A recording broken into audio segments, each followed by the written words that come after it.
everyone. Welcome to the August 22nd edition of the TimeformUS Pacecast. I'm David Aragona, back with my usual co-host Craig Mulkowski, and this week we are taking a look back at last weekend's racing around the country. Obviously, we're right in the middle, or really in the last third of the Saratoga meet, so we're going to discuss the events from week 6 there. The Grade 1 Alabama was the feature race on Saturday. Some other graded stakes action also on Saturday. They ran the Lake Placid at Saratoga. We'll also mention a slew of non-stakes events that earned some notable speed figures throughout the week. It was yet another rainy week at Saratoga, so some off-the-turf events, but we'll talk about a few of those. Some of those did earn some notable speed figures. We'll move on to Del Mar, where they ran the Grade 1 Del Mar Oaks on Saturday. Woodbine, the feature race there Sunday, was the King's Plate. Also some undercard graded stakes there, as well as a graded stakes that we'll mention from their Saturday card. And then we'll finish things up at Monmouth, where the feature race Saturday was the Grade 3 Islet, and there was also a notable 2-year-old performance from that same card. Well, Craig, it's good to be back doing this. I know it's been a trying couple of weeks for you, but glad to hear that everyone's doing better and that we can get back to the racing. Yeah, it was a little bit of an unintended vacation there. Not really a vacation, but I'm glad to be back. Getting caught up on the racing again. I did get to see most of these races this weekend, and the ones I didn't, I went and watched the replays. So looking forward to talk about them. And there were some pretty exciting performances. Yeah, and we're going to spend about half of the show talking about some of the races from Saratoga, and that's where we're going to begin as we discuss that Grade 1 Alabama from their Saturday card. And, Craig, we were just chatting a little bit before we hit record, and it was one of those situations where, looking back, it's easy to feel a little silly when you see Randomized pay $16, and you look back at your past performances and see that she's kind of a standout on speed figures, or at least looking at the TimeformUS numbers, was at least as fast, if not a little faster, than the heavy favorite in this race, Wet Paint. And the real question was the distance, and turns out she had no problem getting the 10 furlongs. No, she didn't. And she was a horse I actually liked. Unfortunately, I wasn't around to do the forecast, but I promised people I did actually bet on this horse based on that speed figure. And it was one where I got a little nervous where I heard Chad Brown on the Fox show saying he wasn't sure about the distance, how it was a big question. And then I said, forget it. I never listen to trainer talk. I'm not going to start listening to it today. And it worked out. Randomized was a horse who just was able to establish the early lead. Ran a big speed figure. She's going to get a 119 TimeformUS speed figure. That said, she is a horse who, I did watch the Alabama, I watched the Lake Placid. I didn't see a whole lot else on Saturday, and I noticed the red color coding for the day, and I do see a lot of wire-to-wire performances, so I was wondering what your take was on how the track played. Yeah, you definitely got that sense that being forwardly placed was some kind of advantage. How much of an advantage it was on Saturday is hard to say. There were, I believe, 8 dirt races and 3 on turf on that 11 race card, and 6 of the 8 dirt races were won by the early leader, including this Alabama. There were some races that came apart a little bit. That optional claiming race that was won by Nostalgic, which we're not going to talk about. That one came up a little slower, but she did close from off the pace, and I think there was one other winner that came from a little further back, a 2-year-old early in the day. So it's hard to say that it was the kind of speed bias where you couldn't make up ground, but it definitely helped to be out in the clear, especially in a race like the Alabama with a larger field and going the 2-turn distance on the main track. When you get in that rhythm on the front end, a horse can be tough to catch when they get comfortable, and that was certainly the case with Randomized. And you could see coming around the far turn, those 2 speeds, both she and Defining Purpose, were not coming back to the field.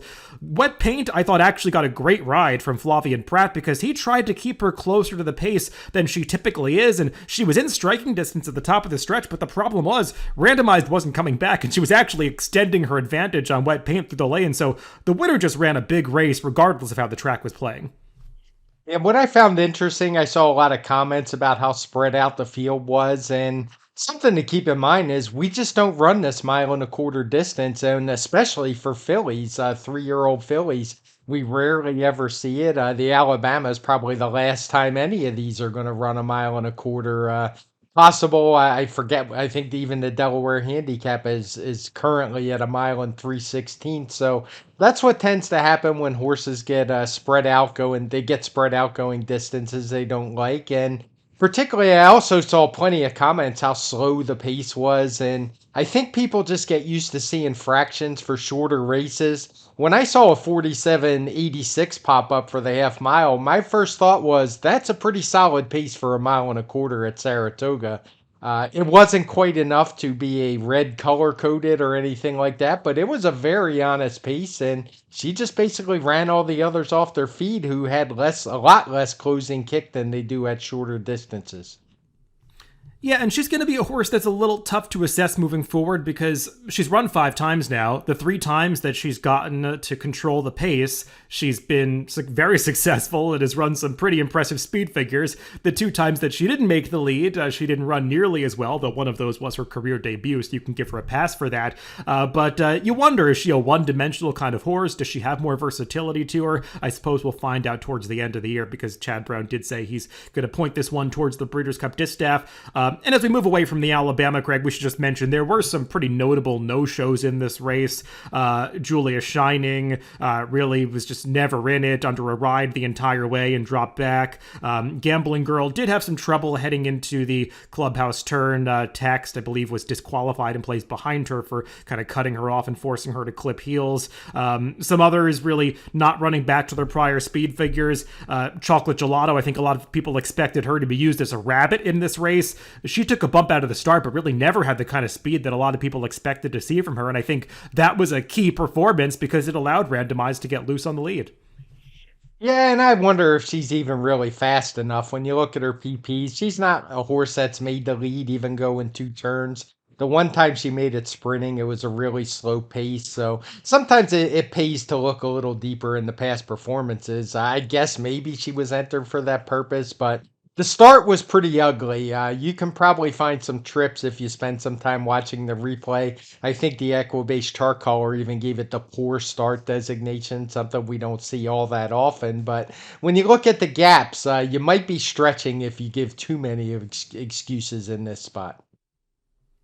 Let's talk about the other graded stakes race on this Saturday card at Saratoga. Race 7 was the Grade 2 Lake Placid. This one also for the 3-year-old fillies, but going a mile and a 16th on the inner turf course. And Greg, we're going to talk about a Grade 1 run in this division at Del Mar on Saturday a little bit later in this podcast, but it's arguable this Grade 2 event might have been the stronger race between those two in this division because there was definitely some talent in here, horses coming out of some Grade 1 races in the Belmont Oaks, but also some up-and-coming runners, many of them from the same stable, the Chad Brown barn. He sent out a quartet of fillies in this race, and they finished first, second, fourth, and fifth, but they all have got some talent. And Espray, who was one of those who was dropping out of a Grade 1 and turning back in distance, just got a much better trip this day from Flavian Pratt, who was able to save a lot more ground than he did in the Belmont Oaks. And I think getting back into this race with a little more pace, it really worked to her advantage.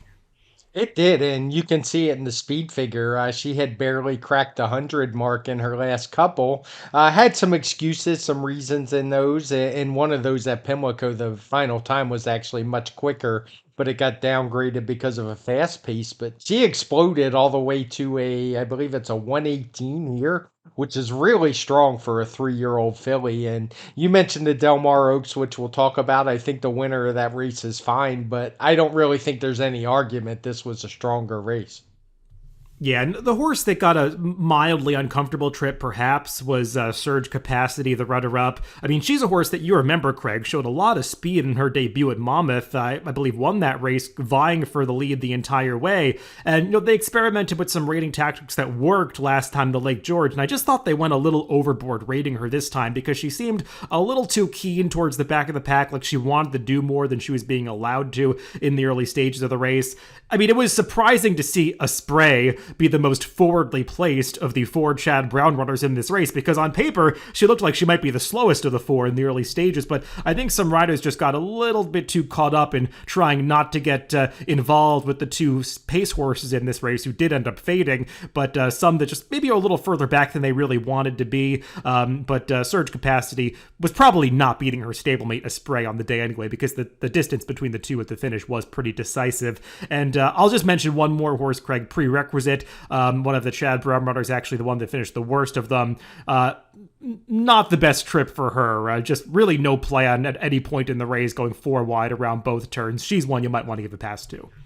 Yeah, that's one. This is I've mentioned it a few times. I wish we still had Trackus because if you built ground loss into figures like some services do, I imagine she wouldn't be very far off, if off a spray at all. It's something I'll have to look up and see, but she lost a ton of ground in here, and I agree. As good as the spray looked, it wouldn't surprise me if either of the two that you mentioned were able to turn the tables on her in the future because I think they both have real talent. Let's move on to one more stakes race that we'll mention from Saratoga this past week. The Skidmore was the feature on Friday. This one, unfortunately, like so many races at this Saratoga meet, was rained off the turf, but at least this one had some dirt form going in, and the field pretty much held together going from turf to dirt. And, this is one that we were talking about a little bit before we recorded, Craig. Not the easiest speed figure to make.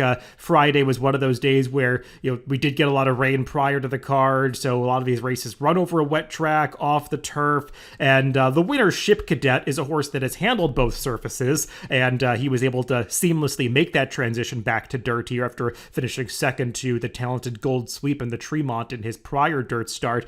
But hard to gauge how good this race really was, because on the clock, it seemed fairly slow, but I know you were explaining to me sometimes these 5.5 furlong races can be tricky. Yeah, it's not just a Saratoga thing. It happens everywhere, and it's one that's puzzled me for a long time. But I've just kind of learned sometimes you just have to treat the 5.5 furlong races differently, especially when there's only one of them. I wish there were more to go by, but in this case, had I used the same variant I used for the 6 furlong races, all of these horses would have regressed pretty significantly from their last races, and that just doesn't make a whole lot of sense for 2 year olds. And I know 2 year old speed figures can be tough to make, but when there's so many, it's hard to think that they would all be significantly off. So I went with a higher figure, a 101, which I mean isn't going to win any Breeders' Cup races or anything, but I actually think Ship Cadet is pretty good. His dirt form was good, and some of the others in here had been running exclusively on dirt. So I trusted the figures and just went with a different variant for this one. Yeah, I have no problem with the idea that Ship Cadet's actually a decent horse. I think he's run well in some of his races, and I thought he was interesting in this race on the turf based on his wide trip last time at Monmouth. But the horse that would have been a big favorite in this race, No Name Metz, was scratched. His connections didn't want to run on the dirt. The one horse I'll mention that finished behind him that's noteworthy is the number 4, Seize the Gray. He just lost all chance at the start. Arguably might have won this race with a clean trip. I mean, he was off a little bit slowly and then got shuffled back through that opening furlong to the point that he was legitimately last all the way around the far turn and didn't actually get out to the clear until they turned into the stretch. And he was doing a ton of running through the lane to get up for third. And I mean, it's not just like he was picking up pieces passing tired runners. There was a big gap after him, over 7 lengths back to the 4th place finisher. So he was really running in the stretch, just had way too much ground to make up. He's a D. Wayne Lucas trainee that I think actually has some talent. A son of Varigate, who had won his prior start on the dirt, also over a wet track, but had been entered for turf here and actually has some turf pedigree. So I'll be interested to see which direction they go with him in the future. Yeah, and I wanted to ask you about his distance. It seems like pedigree, he would be a horse who could possibly stretch out. What did you think about that? Watching him run, he's got this powerful stride, really a nice mover that almost looks a little more sprinty to me, and I actually was interested on him getting on the turf because he moves a little bit that way. Hard to tell, though. His 2 big dirt races have come over sealed racetracks. That can be a little tricky sometimes. Turf horses can like those sealed tracks at times. Other times, they're just horses that are wet track specialists, so it's a little hard to know with him, but I think we'll find out in pretty short order given the barn that he's in, Craig. I don't imagine that Seize the Gray is going to spend too much time back in the barn before his next start. Let's move on to some other non-stakes events from this past week at Saratoga. There was an allowance turf race run on Thursday that was won in an upset by the Norm Cassie train, Not So Close. And this is one where pace was really the determining factor, Craig, because there are a couple Chad Brown trainees in this race, but both of them horses that like to come from off the pace. And there was at least one other speed horse, though not a horse that showed speed, and it allowed Not So Close to get loose on the front end. And she really sprinted home. I don't want to take anything away from her, but arguably the runner-up in this race, Chili Flag, might have run the best race because she's the only one that was really making up ground at the latter stages. Yeah, and you can see it in the Timeform US speed figure. She actually got a pace upgrade Chili Flag to get a 120 Timeform US speed figure, where the winner, Not So Close, got a 119. And as you said, pace makes the race. All of these fractions were color coded in blue. If they were to meet up again, I would definitely think Chili Flag would be the better horse. That said, speed, especially at Naira on the turf, it's just always dangerous because for whatever reason, a lot of these riders are just very hesitant to go. And in this case, Santana was not. He seized the lead, opened up, had enough left when they came to him, and was able to hold off Chili Flag. So I would say Chili Flag was better, but it's always dangerous to dismiss speed on the Naira circuit.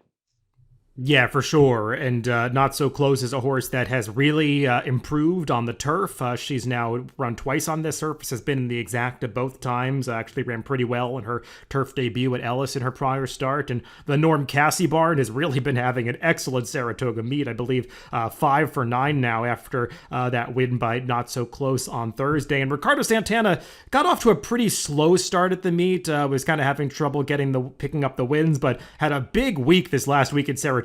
Multiple price winners that he was able to boot home. And we're going to talk about a couple of them on this podcast, Not So Close being one of those. And definitely a difference-making ride, sending this one to the front and able to control the race on the front end.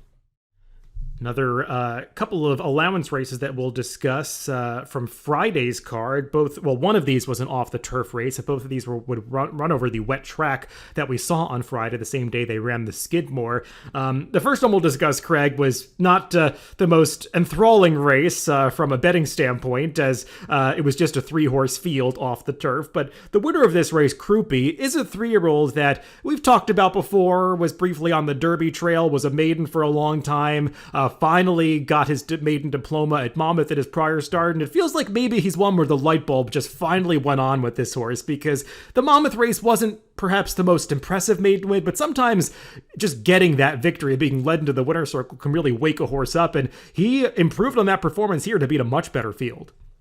He did, and he did it with a much better speed figure. We probably wouldn't be talking about this race if he wasn't a 3-year-old, but he ran a 118 Timeform US speed figure, did so impressively. I would say came from last, but I'm going to put that in quotes since there was only 3 horses. But it's not like the 2 horses in behind him are slouches. They both had pretty good dirt form. Paddington didn't really run very well as the horse who went off the heavy favorite, but he did set the pace, and Rupi just cruised by both of the other 2 runners like it was a paid workout, really, and looks like one who maybe the light bulbs went on and has some promise. Yeah, it's a tough race to put a whole lot of stock in when you have such a small field like this. It's a unique situation for these horses, and especially when the heavy favorite Paddington just completely failed to show up. A horse that arguably was not the most trustworthy for the Linda Rice Bard after having beaten up on some weaker fields in his prior races with some very advantageous wire-to-wire trips. So, I don't know how much stock I want to put in this race for Crouppy when he tries tougher competition next time, but at least he's a horse that's moving in the right direction now. Another race from that Friday card was actually a scheduled dirt race, but also run over a 2-turn distance on the main track.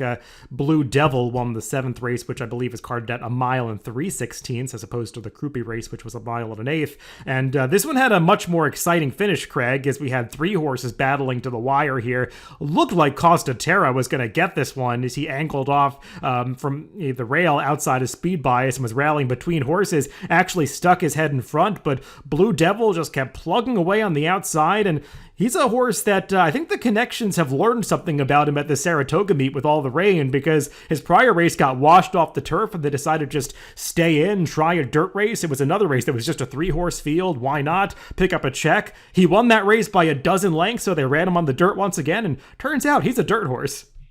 Yeah, I was going to say the same thing. He's now 2 for 2 on the dirt. He ran a 111 final time figure last time out, winning by 12, and did so easily. It shouldn't really be a surprise. He had more in the tank, and he ran a 119 Timeform US speed figure here. And I would be a little leery of that figure had it not been for the race we just talked about. There was another 2-turn race, even though it was only 3 horses. There was quite a good sample size of horses with experience on dirt, so I had no trouble with these figures. And The only thing that surprised me watching the replay was that Blue Devil actually won. Because usually, I've just like you, I've watched a ton of races, and I'm probably right about the photo 98% of the time. And when I watched this one, I thought Costa Terra had won for sure. But Blue Devil showed his gameness, got his nose down at just the right time, and he's a horse with some promise. Yeah, speaking of somebody who had liked Costa Terra in this race, I kind of couldn't believe when I saw the photo that he actually lost this one, but it's all about that head bob right at the mirror, and Blue Devil was able to get his nose in front, and yeah, tough bob for Linda Rice, and it was kind of a tough start to the week for Linda Rice, who had a slew of short-priced winners lose on Wednesday, and then losing this photo, the race that Krupe won. She had both other horses in there, two of the three, and still lost, so, sometimes a barn can start out really hot, but I mean, this game is cyclical, and they're going to cool off inevitably, and that's definitely what's happened with the Linda Rice barn. You can't just keep that pace that she started at going for an entire meet. It would have been really tough. I believe she is now 7 behind Chad Brown in the trainer standings.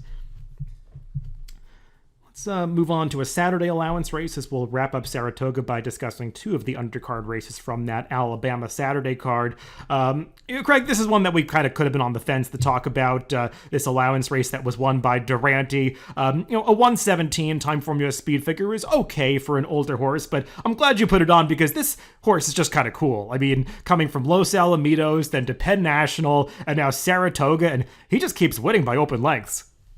Yeah, and he keeps improving his speed figure from a 97 at Los Al, then he changed barns, got a 106 at Penn for David Jacobson, all the way up to a 117 here. And that's kind of why I put it on, because he's moving in a forward direction. And as easily as he's been winning, maybe he's got another forward move in front of him. And it's not like he outran some lack of speed horses. The horse who was in second, Dufosky Island, is one who is very quick out of the gate usually, and just couldn't keep up. This horse just ran them off their feet. So he's one that obviously has some talent and is moving forward. And at some point, they're going to have to try stakes with him because I would imagine they'll be out of conditions pretty soon.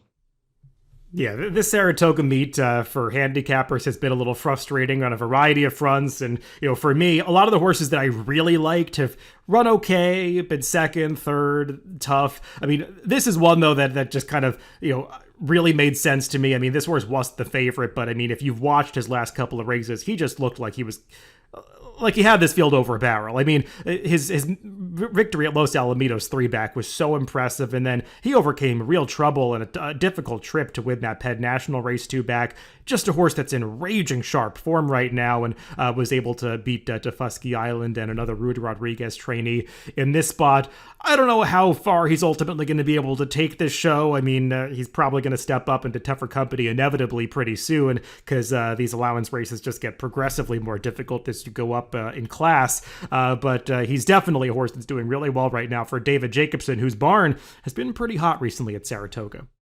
Let's move on to one more race from Saratoga. This was the first race of the day on Saturday, a 2-year-old maiden special weight won by the Steve Asmussen-trained Risk It, and the bettors had this one pegged right because they made this horse the substantial favorite going off at 8-5, and felt like one that was over pretty much right out of the gate, Craig, as this horse just popped out to the lead, had about a length on the field after 5 or 10 strides, and never looked back, winning in dominant fashion. Yeah, it was an impressive win, and he was able to beat Hunt Ball, who is obviously comes from quite a good family, good producer. What impressed me about Risk It, he ran a 99 speed figure, so not the highest we're ever going to see from a 2-year-old, but the fact he did it from the rail, was able to get out clean, something you don't always see from first timers, open up and just really roll through the lane, pulling away with every stride. I was pretty impressed by what I saw, and Steve Asmussen's one that doesn't always have them fully cranked up. First time out, I doubt this one was, to be honest. He usually improves second out, even with his winners first time. So this is one I think is going to have he definitely has some talent, one that I think is going to progress pretty nicely in the stakes competition. Yeah, having spent the last couple of weeks in Saratoga, I am back home now. But I was there for this race on Saturday, and was able to go to the paddock for this one, and just kind of survey some of these 2-year-olds. Given the amount of pedigree power that was in this race, wanted to see some of these horses, and I mean, you could just kind of tell as these horses were being prepared for the race, a lot of greenness and jitters and some unprofessionalism, except for Risk It, who just looked like the consummate professional. I mean, this horse handled everything well and just looked like one that was really ready to go on debut, as is often the case with these Steve Asmussen runners. I mean, they often come out and run really professional races in their first starts, and that was the case with Risk It. Huntball, who was second, is one that you probably want to keep an eye on. Obviously, he has a big pedigree, being the half-brother to Cody's Wish, and I thought ran a sneaky good race because he was not off that quickly. He was actually one of the last out of the starting gate and had a big middle move around the far turn to get into contention. Was no match for Risk It, but was clearly second here, and one that's probably going to improve down the line. Yeah, for sure. He's one worth keeping an eye on. You're probably never going to want to bet him because of his pedigree. I would imagine he'll probably take too much money every time out, but he certainly showed some talent. Let's move on to some other venues. We already teed it up a little bit, but moving on to Del Mar, the feature race there on Saturday was the Grade 1 Del Mar Oaks. And, Craig, it's a difficult situation with the California racing because, a lot of these races are Grade 1s. It's hard to really, compare them, face, 1-to-1 with some of the Grade 1s that are run in Kentucky or on the East Coast, because the pool of horses is just a little smaller. And sometimes when you have one dominant horse, they're not facing the strongest competition. And I think that's kind of the case with Anisette, who is obviously a horse that has quite a bit of talent. I mean, she's winning these races fairly easily and is doing it with style. It's just hard to say that she really matches up, how she matches up, I should say, with some of the horses that have competing in some more competitive spots on the East Coast. She's now 3 for 3 in this country for Leonard Powell, and got a great ride from Umberto Rispoli to kind of pick her way through the pack and go from last to first in this race. Visually, it was a really impressive win. It's just hard to know how good she really is. It is. I do think she's good. And you mentioned the grading. I've thought about this quite a bit, and I get why the Graded Stakes Committee is doing it. And I think you mentioned the same thing in the past. California racing is pretty much struggling, but one place that isn't struggling is Del Mar, and I think it's probably a good thing that they're not penalizing them by knocking their races down in grade because they're doing everything right, and maybe they can build it back up to where we get better horses in these races. But as handicappers, it's just good to know this probably is not a grade 1. Anisette's going to get a 111 Timeform US speed figure, and just to kind of enhance the points you made about the competition. Be Your Best was basically and also ran in top races on the East Coast. I mean, she did okay in the Grade 2 Wonder again. When she stepped up in the Belmont Oaks, she wasn't much of a factor at all. Maybe some of it was the distance. I would argue she had kind of a wide trip in here, so maybe the outcome could have been closer than what it ended up. But I think Anisette's pretty good, as I mentioned in the beginning, and maybe she has more in the tank than what those speed figures are showing because she's winning these races pretty easily, easier than you usually see on turf. Yeah, and I mean, we talked about 4 Chad Brown horses in the Lake George. I mean, he elected to send 0 of them over to this Grade 1 at Del Mar. Some might, criticize the fact that there are 4 horses from the same barn in one race, but I guess what would that Grade 2 have been if Chad Brown hadn't supported it? So, I mean, you could look at it from both sides. Whether any of those also rans would have beaten Anisette, I think is highly debatable because, I mean, she was much the best in this race. But like you were saying, Be Your Best, maybe not sending the best from the East. I mean, she's okay, but it's been a while since she's won a race and just wasn't stacking up with some of those top horses that we had just talked about in the Lake Placid. So, it's a difficult conversation. I think you summed it up pretty well, and I agree with a lot of what you said. I'll be interested to see where Anisette goes from here because, moving into the second half of the season, you're either going to have to face older horses at some point or ship to the East Coast or maybe try a race like the Grade 1 Queen Elizabeth II Challenge Cup at Keeneland, which is often a target for the 3-year-old fillies in this division. So she's a horse that I would expect is going to take a lot of money wherever she shows up, but I'll be interested to see how she ends up stacking up against some of those fields. Let's discuss one more race from that Saturday card at Del Mar. It was actually the race run right before the Grade 1 Del Mar Oaks, and was a 2-year-old filly maiden special weight event won by a first-time starter that I think is going to attract a lot of buzz off this victory. That was Tamra, who is the full of Beholder, that champion, multiple Breeders' Cup winner. This filly is by Bolt Doro, and just looks like one that has a lot of promise going out for the same connections. Trainer Richard Mandela, and a horse that showed a lot of professionalism on debut. Yeah, she did. It wasn't the fastest race, but it generated a lot of buzz, so I put it on here. She ran a 91 TimeformUS speed figure, and it was a good effort. I'm not sure what was in behind her. The horse who ran third was coming out of a second place finish in a maiden claimer with just a so-so speed figure. Probably ran about the same in here, so maybe not the strongest race, but I like the way she did it. She was able to get inside horses. She didn't break all that great, so I do think there is some promise, and I'm not going to hold that 91 against her too much. Yeah, the runner-up in this race had also run really well on debut in a race that, at least looking at the buyer, had come up reasonably fast. So, I mean, and I think the TimeformUS number was all an 88. So, I mean, there are some, this looks like a valid number, the 91. We'll see if she's able to progress from here. She's obviously one that's bred to get better, but some added distance in watching this race. She looks like one that's going to be able to stretch out. And in the second half of the season, given the time at which she debuted, you've got to imagine they're looking at some of those grade ones that are going to turn. So we'll see what they decide to do with her in the immediate future, but definitely one that has a lot of promise. Let's move on to Woodbine, where they ran the King's Plate card on Sunday, and the King's Plate itself attracted quite a field, Craig. 17 runners signed on that participated in this race. They had that auxiliary gate down towards the inside with 3 in there, and it kind of set up to potentially be a chaotic race, but it ended up being one that was just dominated on the front end by the horse that got to the lead in the opening furlong. Paramount Prince stayed out of any potential traffic, just was able to dominate this race every step of the way, and it kind of was a little anticlimactic in the sense that, I mean, this horse just never really had an anxious moment.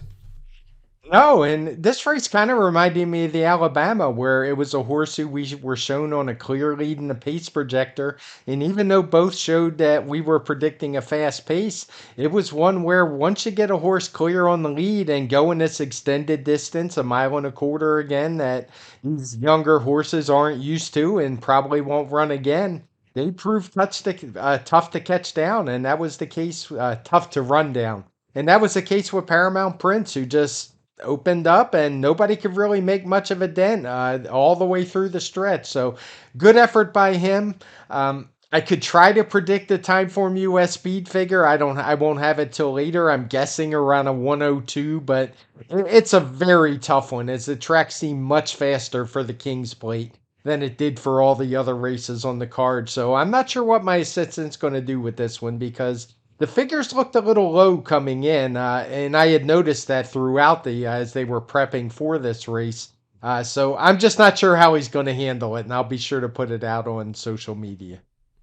Yeah, I mean, it's interesting because, I mean, you definitely had a horse that really responded well to the circumstances that, he received in this race. Perfect trip, just setting the pace all the way on the front end. In a race where some others, maybe had to deal with some traffic. But what I would say, Craig, watching this race is there were some big gaps in behind the top 3. And while there were some troubled trips towards the back, they weren't horses that ended up making much of an impact on this race. So it kind of felt like the top 3 might have been the best 3. The runner-up, the filly, Elysian Field, I thought that she got a great ride, sneaking up the rail. It looked like she had every chance to win this race, but just couldn't really, get that final furlong as the winner was actually pulling away from her in the end. And on the end of the day, Paramount Prince was just the best horse.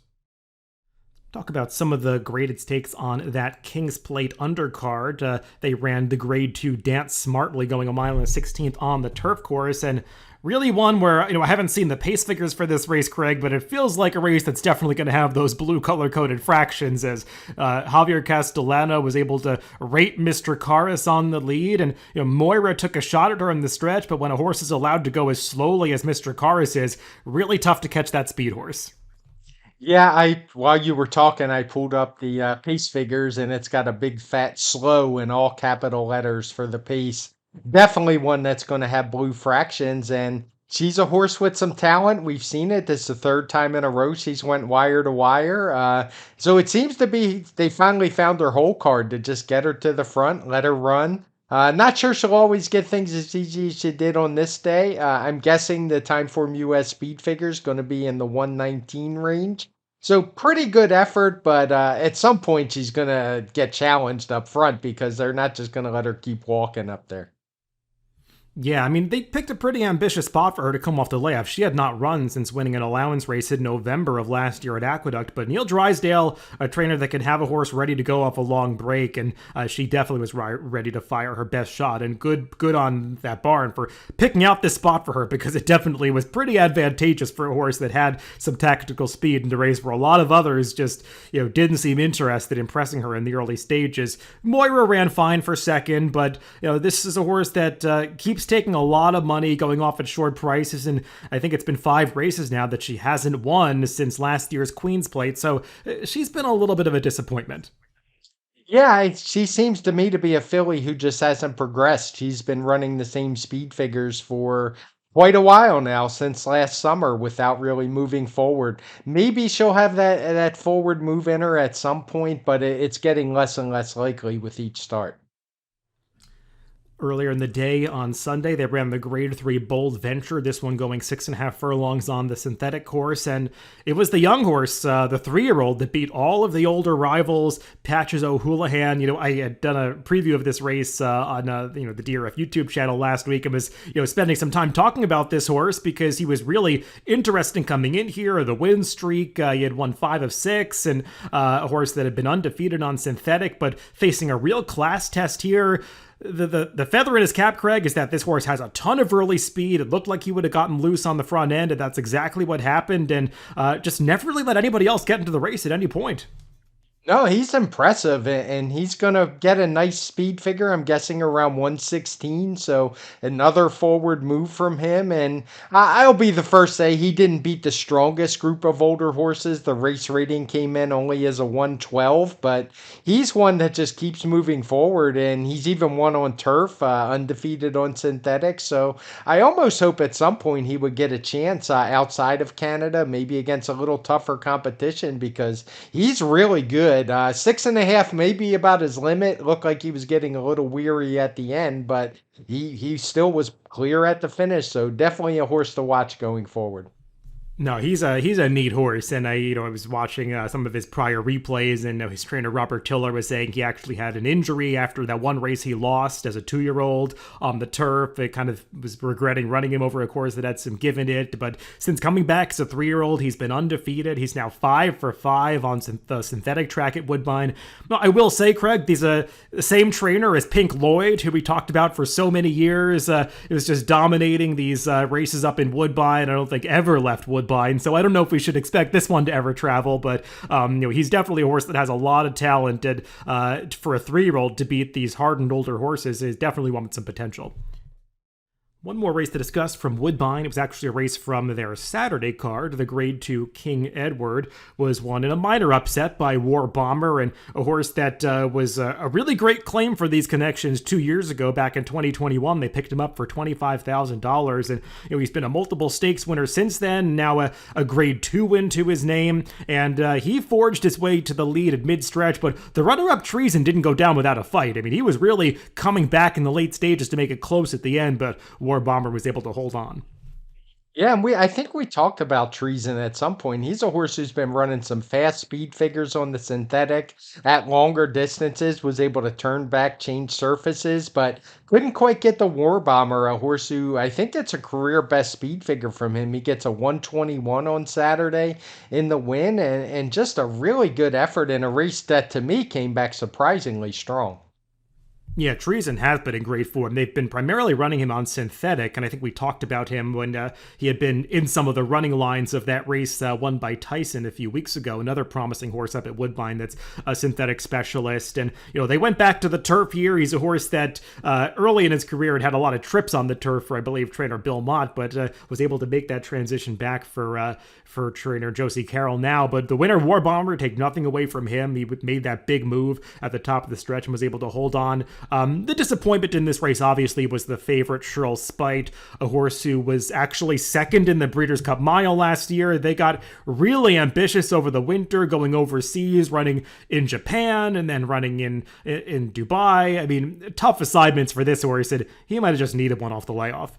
Yeah, I was gonna say I'm not gonna hold it against him too much, having first start back in North America off two pretty tough efforts. He didn't run that bad in Maidan. Got a 118 time form rating, finishing a pretty close fourth. But I would imagine we'll see him rounding back in the form next time out. Let's finish up this podcast by visiting one more venue. That's Monmouth Park, where their Saturday feature was the Grade 3 Islin. This one was won in an upset by Wayland Springs. Zozos had taken all the money in here, went off at 2-5 for the powerful Brad Cox barn, but he was just kind of under siege the entire way with some pressure to his outside from Trademark and Wayland Springs stalking on the far outside. And Craig, this horse has just really turned his career around since the trainer switch to Lindsay Schultz. I mean, he's just run 3 of the best races of his life in her barn. And also, since stretching out in distance, he has really appreciated the added ground. He has, and he's like Monmouth as well, where he's run 3 of his best races. So a lot of things coming together all at once. He, for this race, ran a 118 Timeform US speed figure, improvement over his runner-up finish last time, and just a good effort by him. He's just a 4-year-old, so moving in the right direction.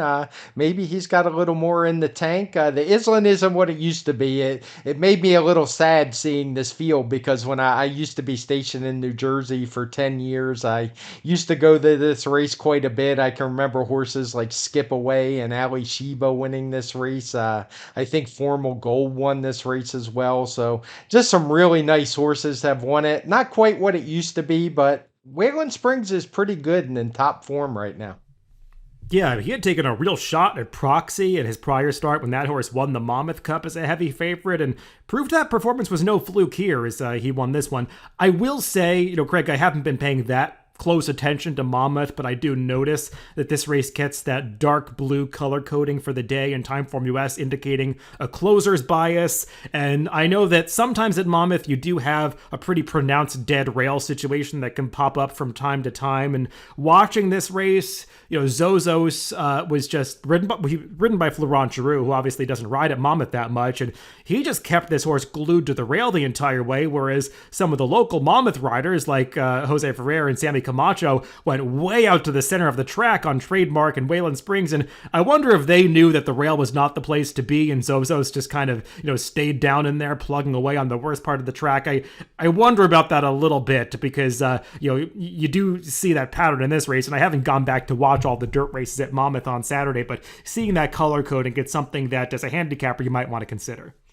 Yeah, I definitely agree. I'm glad you brought that up because you can see in Wayburn too, who was basically on the rail most of the way. And I believe he was the second or close third choice in here behind Trademark.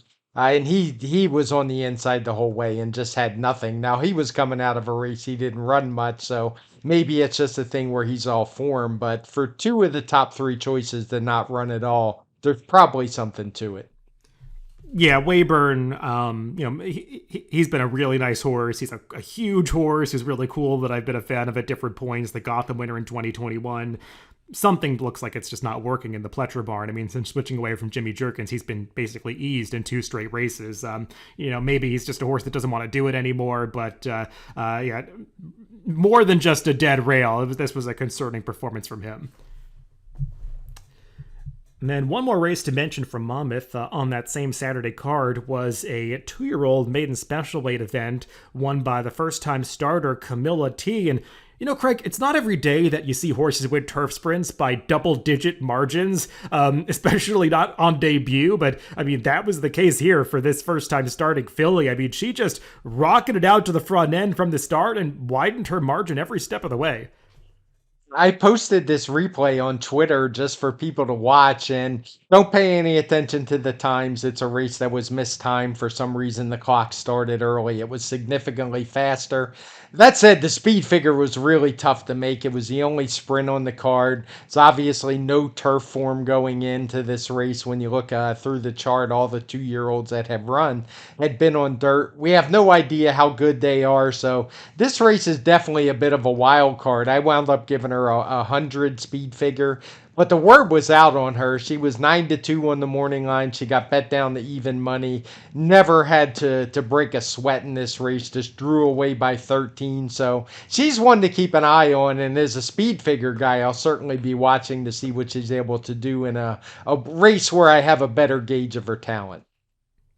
Yeah, this is the kind of horse that you almost might have expected them to take a shot in the race at Saratoga because obviously, they paid some money for her. I mean, it's not listed in, the PPs that I'm looking at, but I mean, if you check on Equibase, I mean, she was purchased for $115,000 overseas at the Goff sale, and she's got a big European pedigree, being by No Nay Never, who is just that excellent sire of 2-year-olds both here and especially in Europe. And the Dam, I mean, has a big pedigree. The Dam is a half sister to 2 Group 1 winners in Europe. So, I mean, this is a horse that really is bred to be a good turf horse, and it seems like she definitely has that kind of ability, and she really delivered in this debut effort. I agree. I mean, it's hard to know what it really means. I mean, what was behind her. I'm looking in the DRF formulator past performances, and this was actually a race that the buyer team declined to even assign a speed figure to, and I'm sure, you could understand that because there's just no form. But definitely based on the visual, this is a horse that has some talent. Well, Craig, it was great to have you back and review some racing, especially, given the time of year it is. So much going on in the racing world, and we're on the precipice of a pretty big weekend coming up with Travers being the feature on Saturday. Always a lot of great racing at Saratoga on Travers Week. I kind of like that they've spread out the major races a little bit. They moved to Boston Spa to Thursday. That came up a great race this week. The Personal Ensign carded for Friday, that grade 1 with Nest and Clairiere and Idiomatic. That's going to be a good one, but the Travers card looks like it's coming up great. I think the Travers field expected to draw 7 later today, and it's going to be a fun race to handicap, and I imagine that's going to be the focus of our forecast later in the week.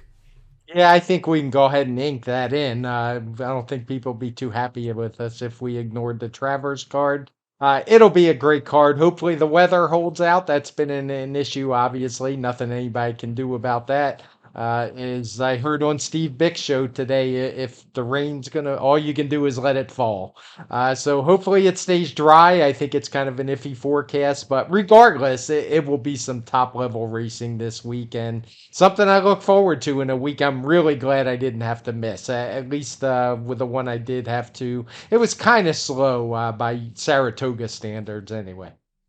Yeah, you definitely missed a lot of rainy days, and unfortunately, it looks like there is some more rain in the forecast this week. I mean, it's just bad luck, I guess you could say. But I mean, Mother Nature's really had it out for Saratoga this year, and it's just been an unusually wet season for Saratoga. There plenty of rain predicted Thursday into Friday. Hopefully, the Saturday forecast is okay. We'll see how that impacts turf racing. But regardless, we're going to discuss these races as they're drawn on Saturday. I'm looking forward especially to handicapping that Travers because it's an intriguing affair that's going to decide a lot as far as divisional honors are concerned in that 3-year-old crop.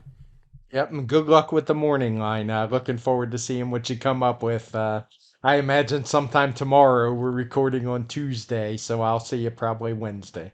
Yeah, you're going to see it in a few hours, Craig, because they're doing the draw at 5 o'clock later today on Tuesday, and I've already sent it in, so we'll see. I'm sure some people are going to have some thoughts about it. not the easiest line to make, especially among some of the bigger prices that are a little hard to gauge in that race. Obviously, I think everyone knows who the favorite's going to be in Forte.